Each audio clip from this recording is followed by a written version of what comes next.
TokuCast. Eu venci! Eu jamais vi um ninja assim. Os habitantes do mês estão de olho na Terra. Venha me enfrentar!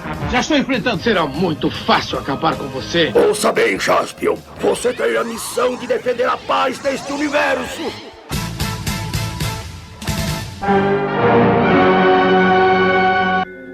Aruhi, aru toki, toii sora no kanata kara oto mo naku chikyū ni shinobi yoru mono.宇宙から来た怪物ドゴラ。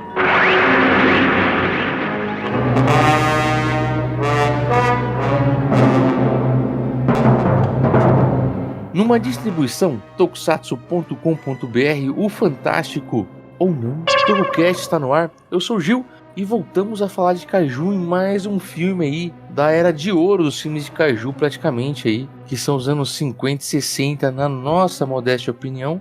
Hoje nós falaremos de Dogora, o invasor espacial. Certo, Senna? Certíssimo, Gil. Vamos falar hoje do primeiro Kaiju sacola biodegradável da história do cinema. É isso aí. Esse Kaiju, inclusive, dá pra você... dá pra você recriar em casa. Eu pensei, não sei se você já fez isso, Senna, mas de amarrar uma sacolinha de mercado e soltar como se fosse uma pipa. É sim, praticamente Dogora, né, cara? Sim. E quem está conosco para falar desse filme? Estamos aqui com ele, o mestre das curiosidades, Anlooper. Olá, pessoal. Olha, assim como o Dogora praticamente não aparece no filme, eu também até fiquei sem frase de efeito para poder falar sobre ele. Então, vamos seguir em frente. Achei que ele ia falar. Até fiquei em dúvida se ia aparecer na gravação hoje. E estamos com ele, que sempre fala alguma coisa antes de apresentar, né? E que claramente ganharia uma luta contra uma sacola biodegradável. Diego Ramiro. Mas eu me segurei pra não falar, entendeu? Porque a hora que você estava falando da pipa, eu imaginei, falei, cara, como é que chama esse tipo de pipa mesmo? Aqui no interior, a gente chamava de capucheta, que era essas pipas malacafentas, sabe? Com sacolinha de supermercado e tal. Mas realmente parece o Dogora. E eu fiquei pensando o filme inteiro, que Kaiju danadinho, né? Roubando diamantes? Onde já se viu? Dogora ou Dogora? Olha, eu acho que o certo, pela pronúncia, seria Dogora, né? Que não tem sílaba. Reunião de Kaiju deve ser bem zoado, né? Paraquedas de Godzilla, né, cara? Coitado. É. Então vamos lá, vamos falar desse Kaiju que, além de ser uma sacola de mercado flutuando na tempestade, sacanagem isso com o Dogora, hein, cara? Também é um ladrãozinho. Ladrãozinho! Não, terrível ele. Tem que apanhar no bumbum. Se ele tivesse um, né? Vamos lá, vamos falar desse filme daqui a pouco, depois dos nossos comerciais. Plim, plim. 問題はこの細胞がどんどん繁殖していったらどうなるかだ。兄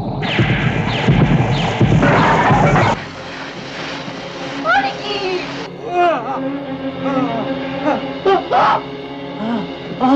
警視庁外事課の狛江です。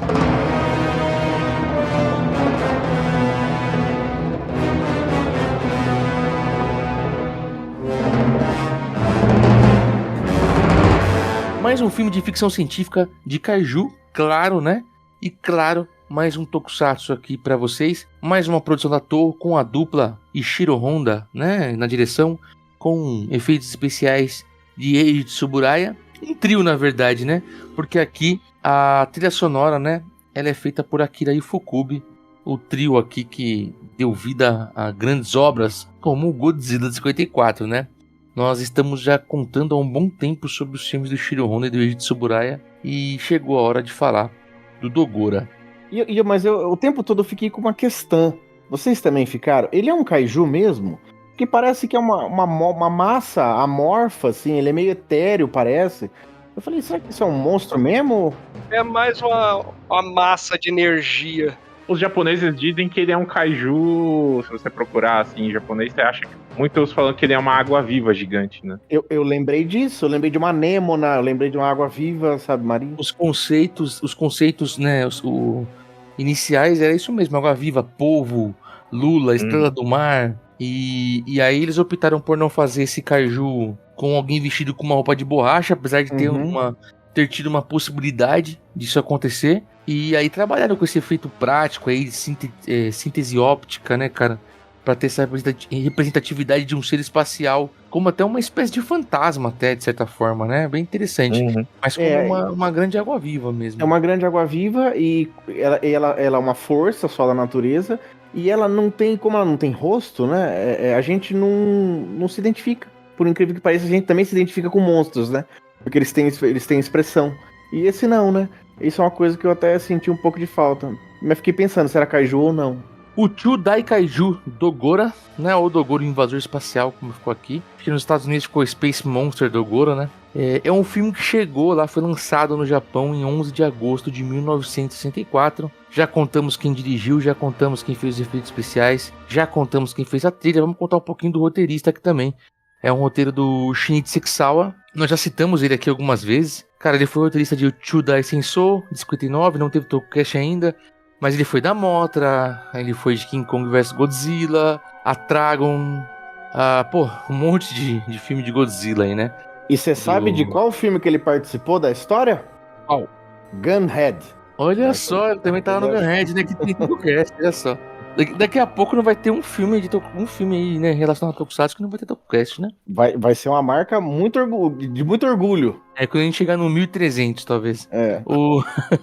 O roteiro ele é baseado também no trabalho, né? Baseado em Space Mons de Jojiro Okami. O Jojiro Okami também é outro cara que tá envolvido com essas produções. Ele também trabalhou, né, no texto, na história original de Chudai Sensou. Goraf, que falamos recentemente, inclusive. Chikyu Boygun, que estamos devendo Tokucast, né? Mais um cara aí. A gente comentou isso em alguns casts, né? Que alguns nomes de roteiro, de direção, de história básica e tal. A gente muitas vezes já vem citando eles muitas vezes porque a Toho trabalhava meio que com um grupo fechado ali praticamente naquela época, né?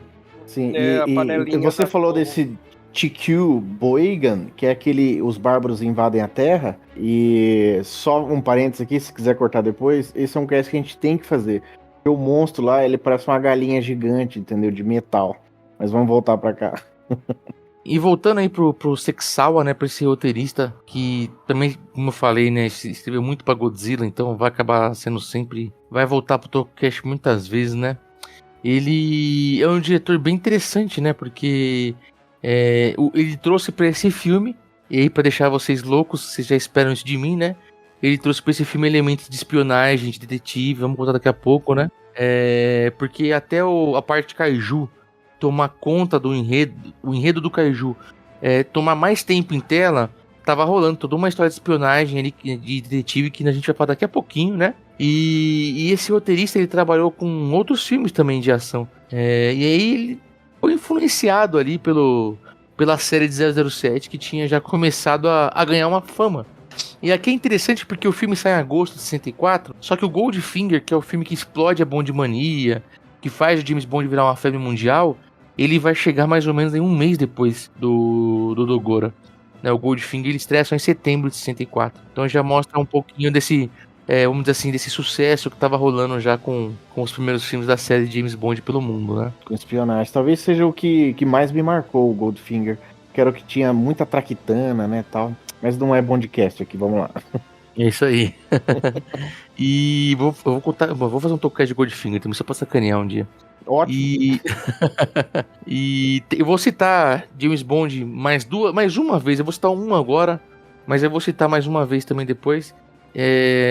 O plot do filme, ele é o kaiju, mas ele também é sobre ladrões de diamante, né? Uhum. E eu não encontrei...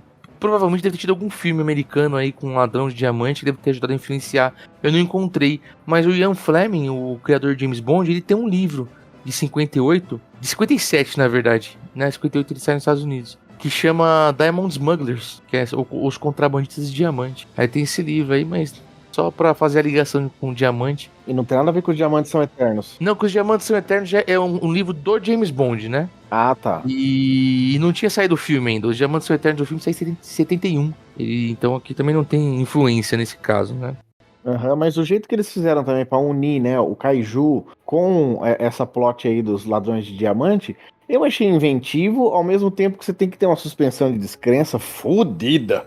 Porque, né, força a amizade, né? A gente vai falar sobre a plot já. Realmente, mas pelo menos é um link coerente, né? Tem uns links que Sim, sim. Né? Não vamos esquecer de Goraf, que inventaram um Kaiju numa estrela lá, no meteoro, entrando em colisão com a Terra, né, cara? Não, e assim, eu fico impressionado com a capacidade desses roteiristas de escrever qualquer mambo-jumbo, assim, científico no roteiro e ficar muito tranquilo. Falar, ninguém sabe mesmo, né? Dane-se, escreve lá qualquer coisa. Bom, mas a gente viu até a Era Heisei, né? Os filmes chamados Godzilla da Era Heisei, da galera abusando dessa mistureba de plot aí em filme de Kaiju, né? Bom, o filme teve algumas críticas, mas ele não foi um sucesso comercial como esperado. Algo que aconteceu com Matango também, no ano anterior. Matango já tem TokuCast. Dá pra ver que ele já tá no modo, o Shiro Honda, ele já tá no modo padaria, assim, sabe? Tem que fazer pão toda hora só pra girar uma engrenagem ali, porque tá dando certo. Então já tá fazendo assim, muito um em cima do outro, e aí a inspiração acaba ficando um pouco de lado, né? Mas é isso, mas vamos lá. Pela Toho, quem produziu o filme foi o Yasuyoshi Tajitsu, e tem produção executiva do Tomoyuki Tanaka. O Tajitsu, ele produziu também outros filmes aí, ele é bem conhecido porque ele foi assistente de direção do Akira Kurosawa, hein? Trabalhou em Sete Samurais, Anatomia do Medo e mais algumas coisas aí. Isso é um negócio muito pesado pra você carregar, sabe? Pra sua vida, entendeu? Ele vai ficar lá no seu currículo. Bonitinho, Sete Samurais, O Trono Manchado de Sangue, Fortaleza Escondida. Aí você vem e produz Dogora. Exato. Tipo, foi na década de 50 ele tava com o Kurosawa. Aí esses filmes eles já são na década de 60. Mas a função de um produtor, ele é fazer acontecer, né? Então ele tá ali no estúdio, ele faz acontecer a produção em questão. Tem alguns produtores... Você acabou de culpar o Shiro Honda de tudo, é isso que você tá falando? Com certeza, exatamente. Tá entendido. O cara, ele ajuda ali, né? Ainda mais quando é uma empresa grande, assim. A empresa tá apostando pra ir pra rumo X, ele simplesmente vai ajudar, né? É diferente de um produtor que tem um projeto de paixão. Fala, não, eu quero que esse filme aconteça porque eu amo essa ideia. É diferente um pouco. Eu separei pra gente também falar um pouquinho do design, né? Que eles, como eu falei, né? Eles citam Água Viva, Polvo, Estrela do Mar, eles citam animais marítimos, seres, né, marítimos ali, para criar o Dogora. E o design, tem dois caras que são citados como responsáveis pelo design, que foi o Shigeru Komatsuzaki e o outro que foi o Sadao Izuka, ou Lizuka, acho que é Izuka. E assim, tem... cara, aqui ficou meio complexo o negócio, porque no livro Godzilla, Enciclopédia 2, afirma que o design foi do Komatsuzaki e o conceito original do Izuka. Enquanto o livro Toho Special Effects Film Collection afirma que foi o Komatsuzaki que fez o negócio todo. Ou foi a revista O Chosen, que é uma revista também de ficção científica e tokusatsu também da época, que fala que foi o Komatsuzaki. Aí também tem o Weekly Shonen Sunday, que também cita também algumas coisas. E aí cada fonte ou cita os dois ou cita um dos dois, sabe? Então ficou um pouco...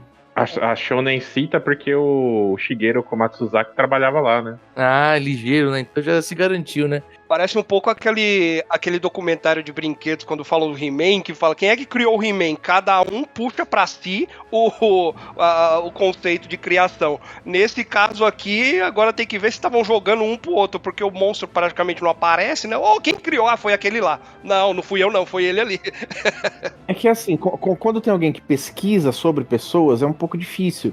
Porque como é que você vai atribuir num brainstorm, numa reunião ali, quem que disse o quê? No máximo eles para dizer mesmo. Essa ideia foi minha e tal, mas às vezes nem eles conseguem, porque são muitas reuniões e uma ideia faz com que a outra surja a partir da próxima e assim vai indo, sabe? Então é difícil mesmo. A minha conclusão, ela vai com base nisso aí, Diego, porque eu acredito que o Komatsuzaki, ele fez o design, ele provavelmente, né, fez o design final, vamos dizer assim, partido de várias ideias, porque o Izuka, ele declarou num livro dele, numa autobiografia, se não me engano, eu acho que foi uma autobiografia, que ele era o responsável pelo design, então provavelmente ele que teve as ideias, porque ele disse que durante uma viagem, o Eiji Tsuburaya pediu pra ele algumas ideias, né? Quando ele ouviu do Shiro Honda que o próximo filme ia ter água viva elétrica, entendeu? Que também, se não me engano, eu posso estar errado, tem a ver com o conceito original do Space Mons, que a gente citou lá, que a obra foi baseada, que quem escreveu foi o...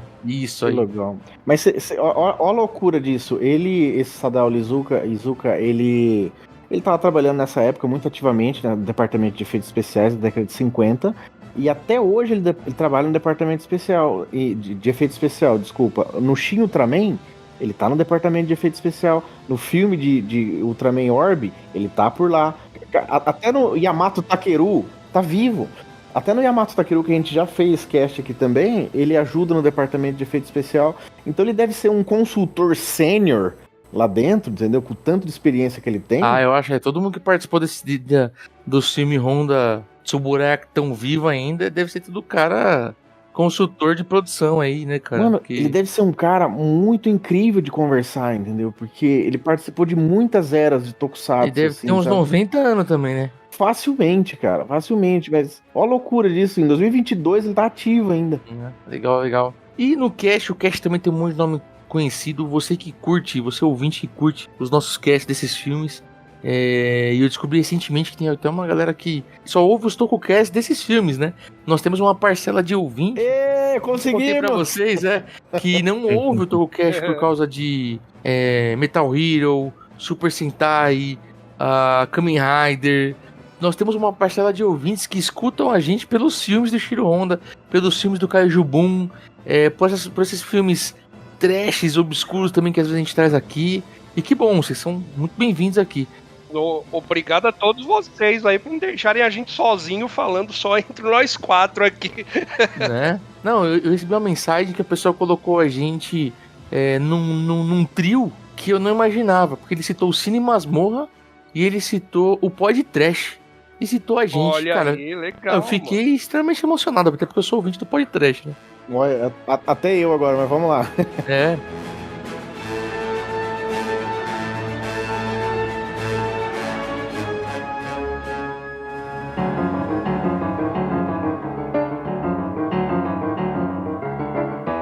O Yusuke Natsuzuki, ele faz aqui o Inspetor Komai, ele tá em Monster Bomba H, por exemplo, de 58, já falamos aqui, né? A Yoko Fujiyama, que faz a Masao, acho que eu não encontrei nenhuma produção, mas também tá no meio de algumas aí também, mas só pra citar, que eu acho que essa Masayo Akirino aqui, né? Masayo Akirino, ela é sobrinha do professor? Assistente dele, né? Assistente, na verdade, né? Do professor. Achei que tinha um grau de parentesco. Aí nós temos o irmão dela, que é o professor Kirino, que é o Hiroshi Koizumi. Esse a gente já falou dele pra caramba aqui no TokuCast. Ele tá em Motra, Matango, filmes de Godzilla Rides Again. Narrador de Kakurendia. Então o cara tá aqui. Kakurendia, ninja. E aí tem um outro ator que é o Robert Dunham. Eu não lembro se que faz o Mark Johnson aqui, que é um ladrão de diamantes. Mas na verdade é um detetive, um inspetor, um espião da Interpol ali, um agente da Interpol disfarçado. Pra mim, o melhor personagem do filme. Tá super bem, né? É um ator americano. E o Robert Dunham, ele aparece em um monte de filme do Shiro Honda, do Joe Fukuda. Já falamos de filme que ele aparece como o próprio Motra, Spy, né? E, Senna, você que fala japonês, é impressão minha ou esse ator realmente fala japonês? Não, ele realmente fala japonês. Né? E eu gosto do japonês dele, não sendo sommelier, né? O japonês dele é excelente. Ele fala bem pausado assim, dá pra entender tudinho que ele fala. Cara, que legal, velho. E não é à toa que ele tá em tantos filmes de kaiju dessa época aí, né? Sim. Cara, muitos filmes do Shiro Honda, do John Fukuda e mais alguns diretores. Ele tá em Green Slime, que eu quero falar um dia aqui. Pô, um monte de coisa, né, cara? Da hora. A gente fez do Spy, né? Ele tá por lá também, no Spy, Motra. Aí nós temos aqui, um pouco mais novinha, né? A Kiko Wakabayashi, que faz lá a Natsui, uma das gangsters ali, né? Que tem uma gangue, né? De contrabandistas de diamante. A Kiko Wakabayashi, já falamos dela aqui, porque ela tá em outros filmes. De Godzilla, de Kaiju, né? E a Kiko também tá em um episódio do Ultraman. E ela é uma das Bond Girls do filme de 67 no Japão. E o Only Live Twice, que eu já falei aqui no TokuCast algumas vezes. Porque ela apareceu em outros filmes aqui que a gente comentou, né? E aí você fez esse link também, né? Você fez até um outro link, que foi aquele outro filme que saiu como se fosse uma Bond Mania, né? Fala, vamos fazer um negócio diferente aqui, que era o 008. E ela tá por lá também, né? Tá lá também. E tem um vídeo lá no Bondcast com uma análise do You Only Live Twice. Não do You Only Live Twice, mas o 08 eu já tô convencendo a galera lá a falar também. O Nobu Nakamura, como o Dr. Munakata. Cara, o Dr. Munakata aqui, né, que é o especialista aqui, né, que vai entender o que tá rolando com... ele tá com uma barbinha e um cabelo branco que não era dele na época. Não, ele parece velho, mas ele não era velho daquele jeito na época, né? Ele não tava velho. Ele é um daqueles caras que envelhece e mantém a pele muito boa. Ele, na minha concepção ali, ele é o ator mais famoso ali do... Cara, já falamos algumas vezes aqui que japonês demora pra envelhecer. Não, mas tem uma quando pele boa, envelhece, vem tudo de uma vez também. Ele tá em praticamente quase todos os filmes assim do Yasujiro Ozu. Inclusive no último filme do Yasujiro Ozu, ele tem um personagem muito importante. É aquele A Rotina Tem Seu Encanto. Mas ele fez Tal Esposa com a Mulher. Ele tinha muito essa pegada de filmes dramáticos e cotidianos. Existe um termo para esse tipo de filme no Japão, mas eu não lembro. Mas são filmes que retratam vidas normais, super tranquilo, não tem super-herói, superpoder, nem nada assim. Ele era muito cogitado pra esse tipo de filme. E ele tem um outro filme junto com o Toshiro Mifune que eu gosto muito, que chama O Homem do Rickshaw. O Rickshaw é aquele trocinho que eles puxam, né? A pessoa fica tranquila ali atrás, né? Bem tranquila. E aí, se um coitado, né? Levando aquela pessoa carregando naquele negócio de 2 rodas ali. E esse é um ótimo filme e ele tem um papel muito importante também. Aí mais 3 caras que eu queria citar. Um é o John Tazaki, que faz um inspetor-chefe lá, que ele é mais um cara com uma longa carreira aí. Mas o maior destaque é que ele participou do de Ultra Kill. Mas o principal aqui pra gente no Tokucast é que ele foi o professor Keitaro Jin, que é o pai do Ultraman X. Já citamos ele algumas vezes aqui também. E tem o Susumu Fujita, que é o General Yasawa, também é outro cara que tem um monte de filme. E o Seisaburo Kawazu, que faz lá o chefe da gangue, que também tem uma extensa carreira em Jedi Geek também. São atores conceituados, né, cara, que estavam ali participando desse filme. Muito bom. Ele tem um filme que chama Sexo e Fúria. Esse filme é incrível. Que teve um boom de filmes de vingança de mulheres no Japão, no começo da década de 70. E ele é um subgênero lá, né? E ele tá nesse Sexo e Fúria, que é um dos meus favoritos. A gente falou do Dunham, né? Do Robert Dunham. Esse personagem, Mark Jackson, né? Que ele fez aqui, rolou até uma possibilidade de ter uma série de filmes. Ele aparecer ele ser figurinha carimbada, talvez nos filmes de Kaiju do Shiro Honda, ou ter alguns filmes com ele, entendeu? Olha que legal. Não, cara, é que assim, a gente não tem acesso, eu nunca vi uma entrevista com o cara, nada, mas ele também deve ter muita história pra contar. Mas ele muito é o coringa do baralho, porque ele é um ocidental, né, que fala japonês, então daria pra fazer filmes para o público japonês, indo pra qualquer canto do mundo, ele interagindo, porque ele fala bem inglês também, entendeu? Obviamente. Então era realmente uma ideia boa de colocar um agente desse em vários lugares, assim. Ter um ocidental é importante, porque eles, nós estamos falando de 64, já tinha 10 anos já de Godzilla, e eles sabiam que Godzilla, outros filmes pra passar no ocidente, os caras faziam um recorte e enfiavam um ocidental, né? Então ter um ocidental, e a gente vê isso em vários filmes, inclusive, dos anos 60, né? E dos anos 50 também, acaba sendo um artifício, né? Pra facilitar a aceitação do cinema japonês fora, né? Teve naquele Terror Abaixo do Mar lá, né? Que com o Sonny Shiba tem o... Como é que é? Franz Gruber, o vilão, é um cara ocidental também. E a gente não pode esquecer que aqui no Dogora também tá o Hideo Yamamoto, que é o Professor K, do Machine Man, né? Você tá falando aqui no Dogora, né? No Dogora. Isso. Tem o Hideo Yamamoto, que participou de Kamen Rider, né? Aparece uma porrada de filmes. Tá no filme do Godzilla, que aquele menininho vai parar lá na terra do Godzilla. Tá em Kamen Rider como o Dr. Shinigami, é o Professor K do Machine Man, mas num bocado de série ele tá sempre dando as caras. Citamos ele aqui em vários filmes, né, cara? Bastante. Inclusive, esse filme foi para os Estados Unidos no ano seguinte, né, em 65, e cortaram 2 minutos dele. Mas eu não consegui, não sei se vocês viram isso pesquisando também. E o que tinha nesses 2 minutos, eu não sei. Só sei que cortaram 2 minutos para passar lá. Devia ser o monstro aparecendo. Isso E o personagem que ele faz, inclusive, já adiantando uma parte da história, né? O Mark Jackson, ele é um grande contrabandista, ladrão de diamante, na verdade, né? E ele tem uma mudança, né? Tem um plot twist com ele, né? Quando a polícia enquadra ele e tal, ele acaba abrindo que ele é um agente infiltrado, né, cara? Da Interpol e tal. Não, e ele até arrisca uns movimentos ali de judô, de karatê. O bicho é bom. Mas essa parte é genial que ele dá uma sacaneada, né? Com certeza. O detetive vai pra cima e fala, judô. É. Essa parte, não sei porque eu lembrei muito do Agente 86, cara. Não, mas com certeza, aquilo parece uma piada, parece que... Não, só faltou ele falar o bom e velho truque de judô, né? Muito bom, tem um monte que é sobre ele também, viu? Olha, eu não esperava menos. Bom, vamos falar então do filme, né? Porque a Terra era atacada por um monstro, por uma entidade espacial, né, cara? E que ele se alimenta de carbono. Mas não só de carbono puro, mas de tudo que tem a carbono, pelo que eu entendi ali, né? E ele é o grande ladrão de diamante da história, né? Porque começa com os diamantes, né?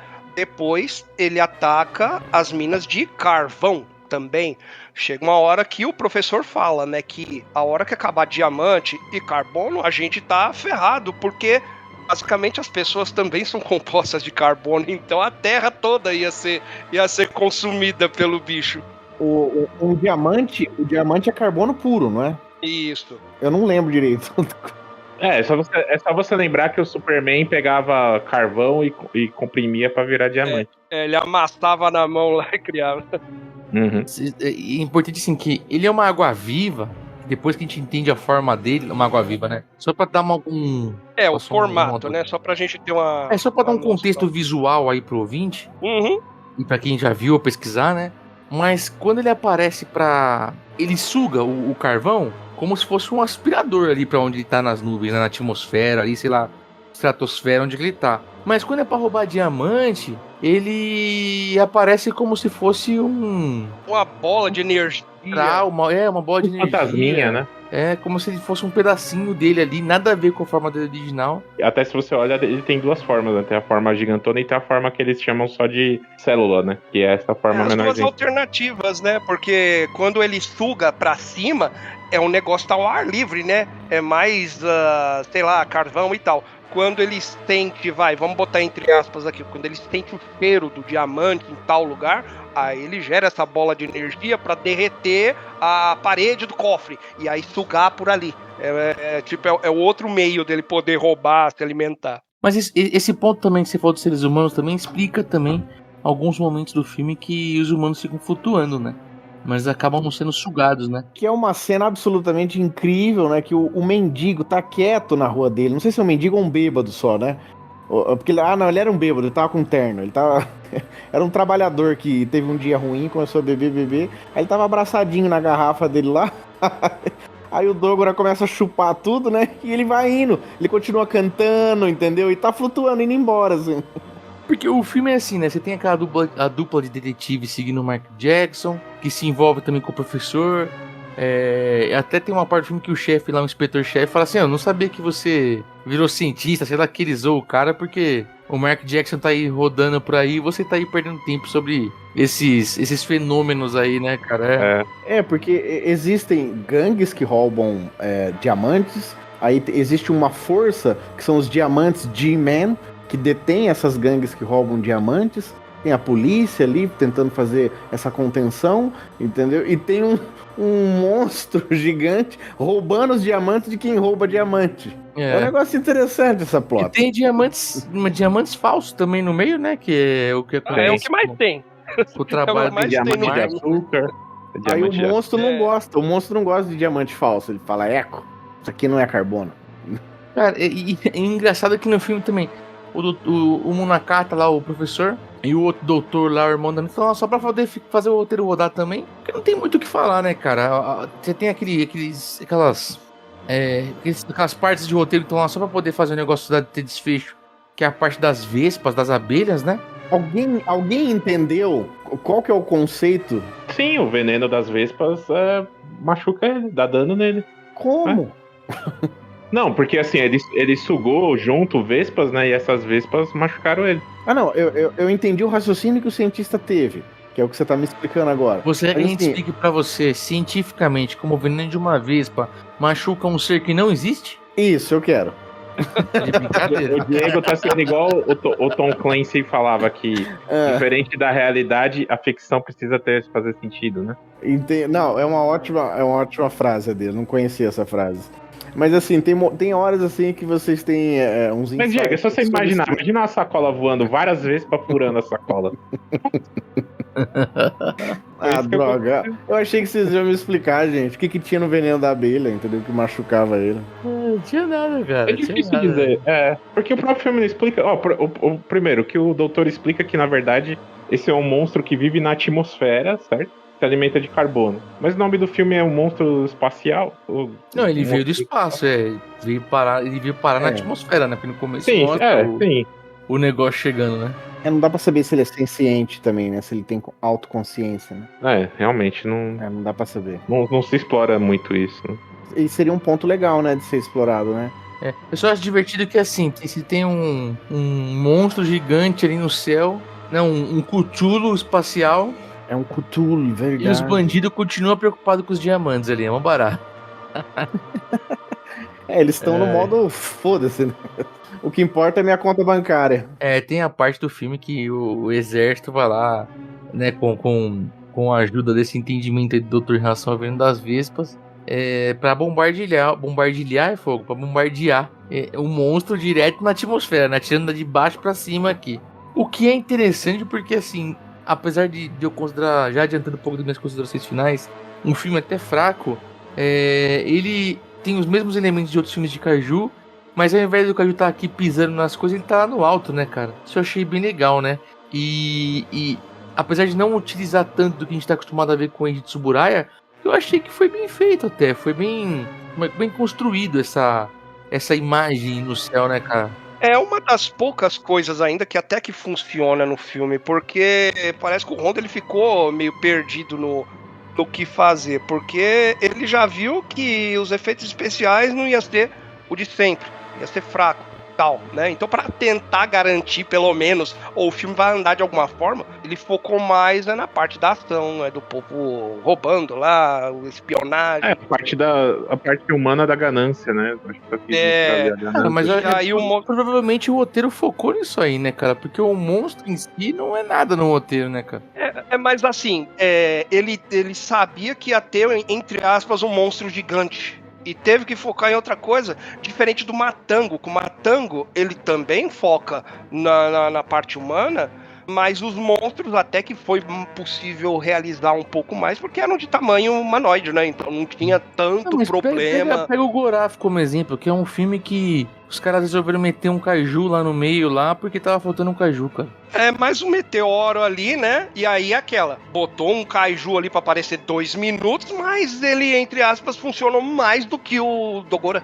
Porque o Dogora parecia que era mais vício e talvez até não precisasse ter uma presença física igual um Godzilla da vida. E é uma energia que tá sugando diamante, não tem necessidade de fazer um igual ele fez depois com aquele monstro Lula lá da ameba espacial. Não é até que botar lá o Dogora andando na Terra, né? E eu acho que muito provavelmente não era isso que ele queria. Eu quero um troço que flutue no ar, não quero um negócio que anda. E olhando em termos de filme, em termos de história, o Dogora nem dá muito trabalho pra humanidade, cara. Os caras percebem que ele tava sugando lá um carvãozinho. Veio uns mosquitos junto, ele cuspiu eles fora porque não gostou e falou, opa, aí que tá. É aí que a gente vai atacar o cara. Eu acho que daria só pra passar filosofando muito o paralelo entre a ganância humana, né? Entre o diamante valer tanto pro humano e pro bicho ser só um alimento, né? E efêmero, mas eu acho que o filme mesmo não pensa tanto nisso, então... Não, mas essa parte de ganância, cara, até a mina trai o chefe, quando ela consegue os supostos diamantes, vai embora. Eram falsos também, né? Falsos, o filme tem potencial, isso é visível, né? Mas ele não vai a fundo, né? O Senna mesmo colocou uma coisa aí que se eles tivessem adicionado, o filme entraria num outro patamar. Se eles tivessem expandido um pouco mais essa questão aí da ganância, o que é para uns, o que é para outros, seria legal.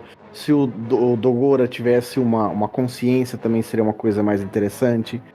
Parece que ele não tem vontade, parece que ele é só uma força, tipo a gravidade, assim, sabe? Só tá com fome só, cara. Só tá com fome. Quem nunca? Quem nunca, né? tem até um momento meio Chaves, né? Com esse negócio dos diamantes, né? Que quando rola aquela cena no laboratório do cientista lá, que ele tá com a bandeja cheinha de diamante, né? Aí rola toda a história, roubam e tal. Aí eu pergunto pra ele, pô, mas você não tá preocupado que roubaram os seus diamantes? Ele, não, eram falsos. Tipo, não tá nem aí, né? Você falou de meio Chaves quando o mendigo lá, o bêbado, tava flutuando assim. Eu lembrei também de Chaves. Eu lembrei de um filme que eu não lembro como é que era o nome, mas passava no SBT, que o cara era dominado por uma entidade lá e ficava voando, flutuando na casa, e ficava falando assim, bugad. Ah, eu lembro desse filme, cara. Brincando. Me lembrou um pouco o começo do Superman 2 lá também, que tem aquela ventania toda também. Bom, gente, e aquele negócio, né? É claro que destroem, né, o tal do Dogora.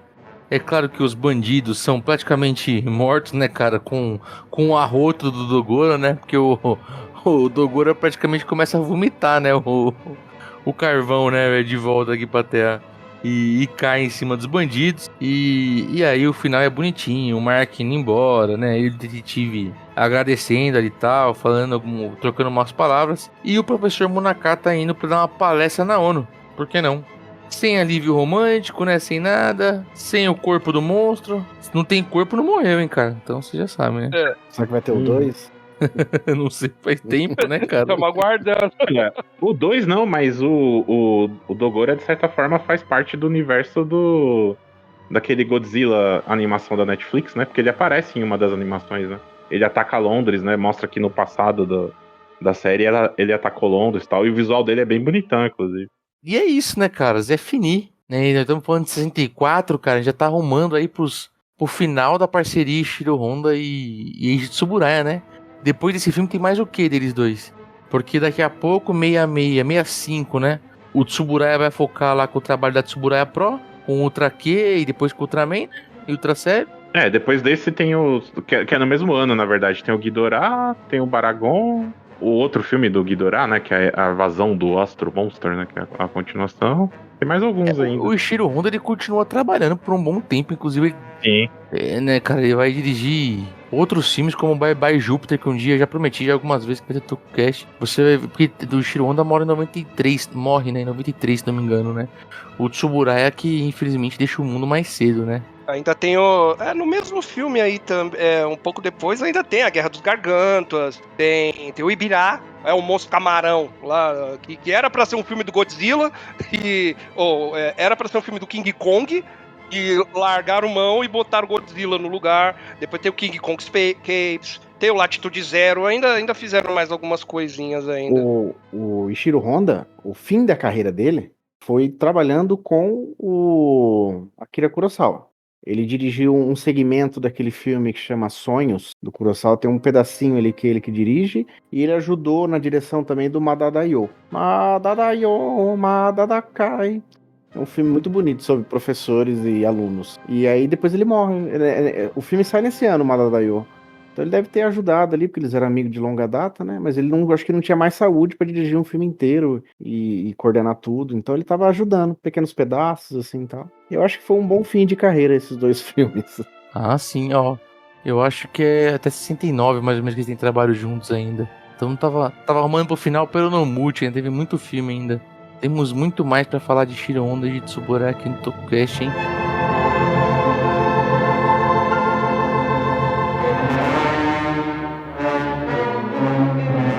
Vamos para as nossas considerações finais sobre este filme? Vamos começar com o Sr. Looper. Pra poder explorar um pouco mais do monstro, que nem o Honda teve uns problemas aí de não vai ficar legal e tal, eu lembrei muito do Tubarão, do Spielberg. E, não tá dando certo o negócio, então eu vou mostrar o menos possível e deixar o pessoal com aquele gostinho na boca e tal. Se ele focasse um pouco mais em ficção científica, em terror, que seja, ao invés do lance da espionagem, talvez desse pra ele explorar um pouco mais o Dogora. Mas foi aí pro lance aí do filme um pouco mais policial e tal. Então isso acaba deixando o Dogora meio de escanteio. Ele é meio que só um bônus que não teria nem que ser necessário na história do filme. Daria pra fazer um filme de monstro e um monstro, né? Então eu ainda fico meio com o pé atrás, como o Gil falou lá atrás, né? É bem fraco o filme perto de todos os que a gente... Não quer dizer que o filme é ruim. Ele é fraco perto do que a gente conhece, o que a gente já viu e o que a gente já falou da dupla Honda Tsuburaya. Então esse aqui é o pior dessa leva que a gente fez. Mas não quer dizer que o filme é ruim. Ele é assistível? Ele é. Mas ele não entrega o que a gente tá esperando. Então é por isso que eu boto ele ali numa nota 5 ali pra ser um pouco mais justo e não dar uma nota mais baixa ainda. Só porque o monstro não aparece. Só o tentáculo de sacola dele ali volta em mim. Ô, Luper, falando de algo que é nota 10, você não quer falar do Almatoku? Passar suas redes aí? Ah, tá. O Almatoku não é nota 10, então vamos falar do mesmo jeito. Que isso? Almatoku lá no Instagram, Twitter, Blue Sky, Threads. E também vocês podem acompanhar aí a minha colaboração lá no site do tokusatsu.com.br. Volta e meia tá aparecendo alguns artiguinhos lá. Estamos dando uma força bacana lá pro pessoal. E TokuCast TV também, aí a gente tá dando as caras por aí também, mas isso vocês é que vão falar muito melhor do que eu. Boa. E você, Diego Ramiro, quais suas considerações? Você preferia enfrentar 100 sacolas do tamanho de um Dogora ou um Dogora do tamanho de uma sacola? Cara, foi quase um coan budista isso aí. Eu vou precisar pensar muito. Mas vou levar isso pra vida, tá? Em algum momento eu te dou a resposta.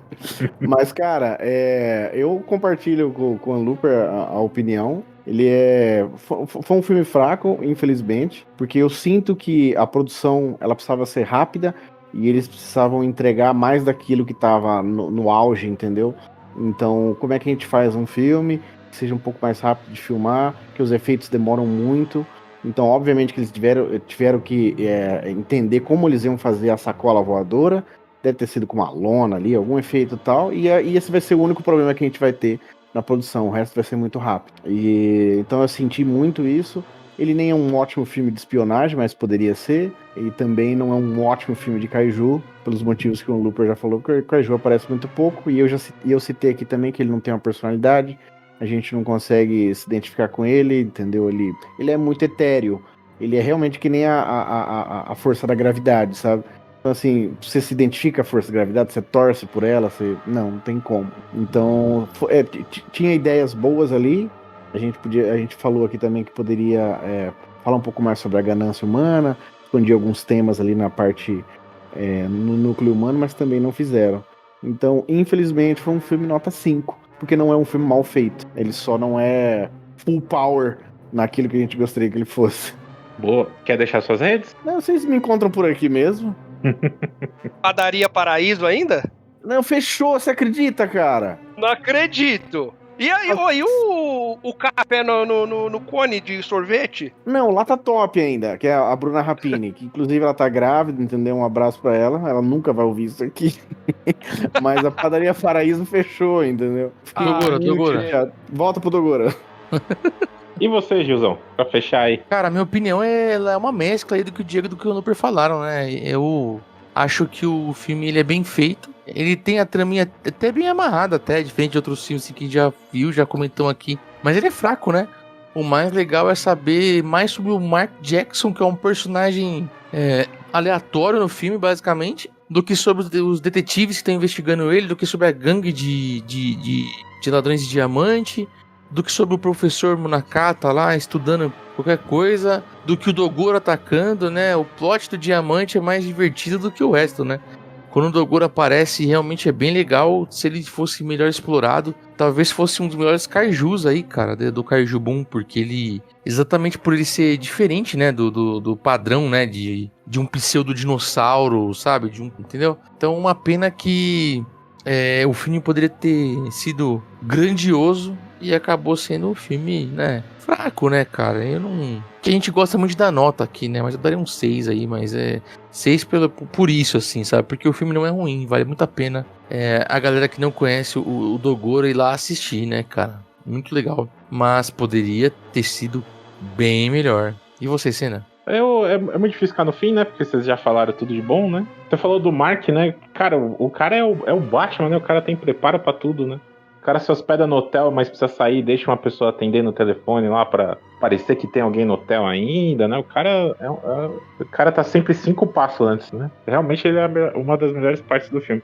Eu gostei do Dogora, eu gostei dos efeitos, assim, se você for considerar o ano, é bem bonito como fizeram tudo, né? Apesar dele você não entender muito bem a forma. Talvez se você olhar o pôster agora, você ache melhor, né? E sempre vale a pena, cara. Eu sou a favor que não existe nenhum filme totalmente descartável. Você sempre consegue tirar alguma lição, por menor que ela seja, né? E pra quem quiser comentar sobre o filme, se viu, se não viu, né? Se viu, comentar a opinião sobre o filme. Se não assistiu, mas ouviu o TokuCast até aqui, né? Comentar sobre o episódio, sobre a história, sobre as curiosidades que nós contamos aqui, sobre a produção em si. É só vocês comentarem no YouTube, no Spotify. Vocês podem encontrar eu, Diego Ramiro, Unlooper e Carlos Eduardo Sena no TokuCast, no Toku Agora, no tokusatsu.com.br, tá bom? Acessem nosso site aí, dá pra vocês consumirem todos os nossos conteúdos em vídeo, em áudio e também notícias e artigos aí do nosso site, tá bom? Vire padrinho do TokuCast.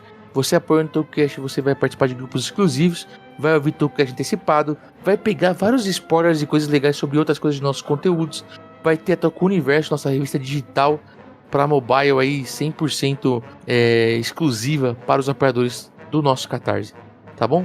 E é isso, gente, o Ishiro Honda, o Eiji Tsuburaya, né, vou voltar aqui pro TokuCast em breve, e nós seguiremos essa jornada aí de falar de filmes de Tokusatsu aí pouco explorados aqui pelo fandom brasileiro. Tá? Nossa missão continua, que é levar para vocês Tokusatsu de uma forma mais ampla do que apenas as franquias de super-heróis, tá bom? Um grande abraço para vocês e fique com ele.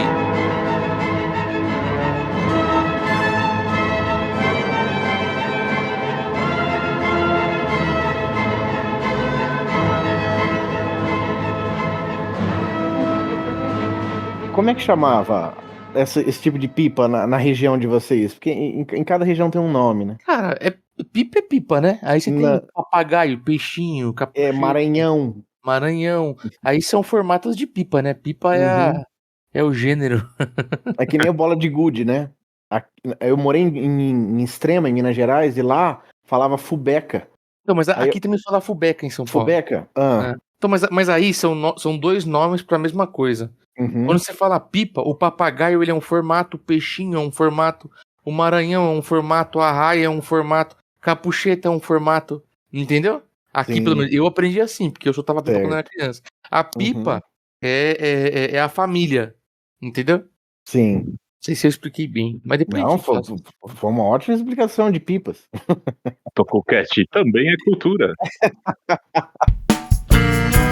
A edição deste podcast é feita por bancodecerebros.com.br.